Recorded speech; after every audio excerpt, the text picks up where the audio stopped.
As an aquanaut, that was just an awesome experience, definitely once in a lifetime, to be able to go spend 9 days about 60 feet below the surface in an underwater habitat. And we would do a full end-to-end mission scenario, simulating the moon or Mars. That's where we really got to put to the test, what is exploration of these planetary bodies going to look like?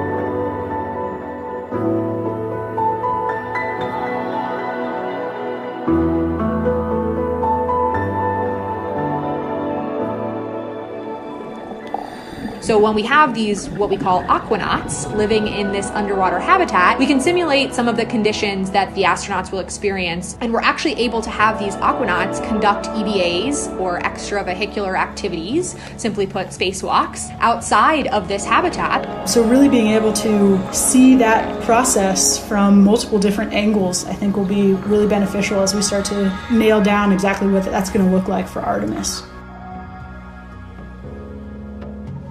Artemis is taking humans for the first time to the moon's South Pole region. This area of the moon features some of the coldest temperatures in the solar system. Artemis astronauts will look for signs of frozen water and gather clues about the young solar system, when the planets and moons were just forming. Flash forward to astronauts exploring the lunar surface with the Artemis program. They're going to be doing exploration. They're going to be visiting a site on the moon that no human being has ever visited before. And they're going to be taking pictures and describing rocks that they see, collecting samples, deploying instruments. And we want to, have them experience all of these things here on Earth, of course, before they fly to the moon. NASA has been training astronauts in geology and geoscience for decades. These scientific fields help us understand the evolution of the physical and chemical makeup of planets and moons. From their deep interiors to their surfaces and atmospheres. Apollo astronauts had hundreds of hours of training in geology, or the equivalent of a master's degree, and Artemis astronauts will too. NASA's astronaut corps includes geologists, like astronaut Jessica Watkins. Yes, so my job title is now astronaut, NASA astronaut. We all come into the astronaut office with, a whole career in the rearview mirror in a lot of senses.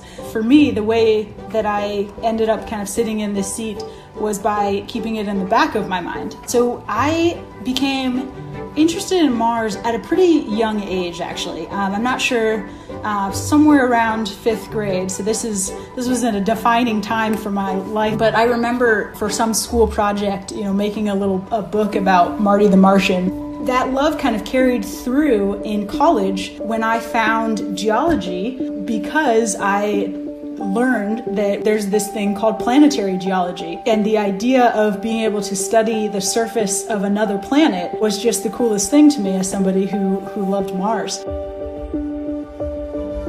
Geology training on our home planet covers just one aspect of what it would be like to scientifically explore the moon. Lower gravity, extreme temperatures, and a bulky spacesuit make operating tools and collecting rocks a great challenge.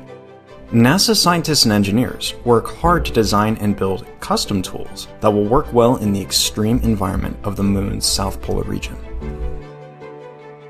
Making any sort of hardware that flies in space is a huge team effort. I help to lead a team of people who are building moon tools. And so specifically the tools that are going to take samples of the moon and bring them back to Earth so the scientists can study them for generations to come. At Johnson Space Center, we have what's called the Rock Yard, which is essentially kind of a large open space where we've imported rocks, basically a large human-sized sandbox. It's great. At the Rock Yard, we get astronauts to come out to be test subjects, but we also get engineers and scientists and operators to be test subjects as well, so that we can fully understand what it's like to be in that crew perspective.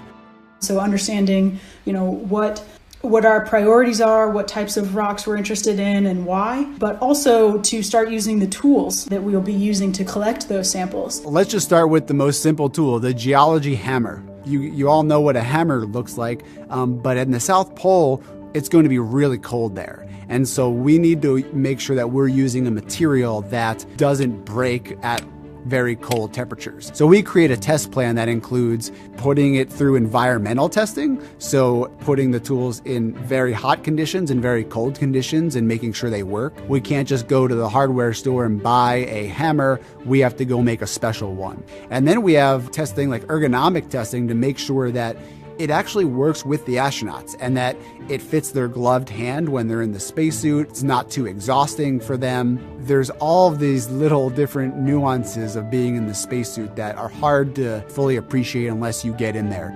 As anyone who's worn a spacesuit will tell you, it feels like wearing a balloon that's constantly pushing down on you.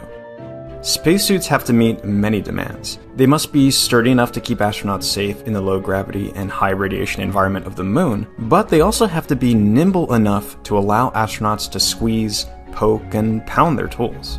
It's tough to describe, honestly. It's large, it's about 300 pounds, I think. You're kind of operating your own personal spacecraft in a lot of ways. The intent is for you to be able to manipulate your arms and legs in a way that you would on the ground. So we have a large pool here at the NBL, the Neutral Buoyancy Laboratory here on site. In the corner, we now have a moon area. So we've imported sand and rocks down there, and we've started to do runs trying to approximate 1/6 gravity. It's kind of a lot of moving pieces, but it's really fun. It's one of the coolest things we get to do.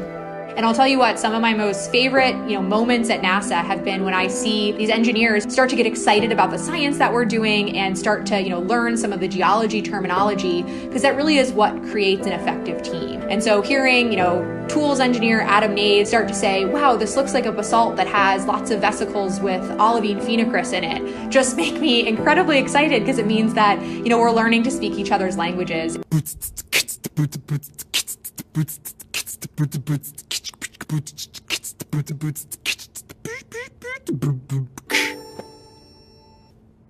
There you go. I just like to do weird and unique things. So I've always found those odd hobbies like learning to juggle or learning to beatbox or do improv. I was watching TV and I saw the TV show American Ninja Warrior, and I was just like, I want to do that. And so I started to train to be a ninja warrior. That's how I decided that I should be called the Space Ninja.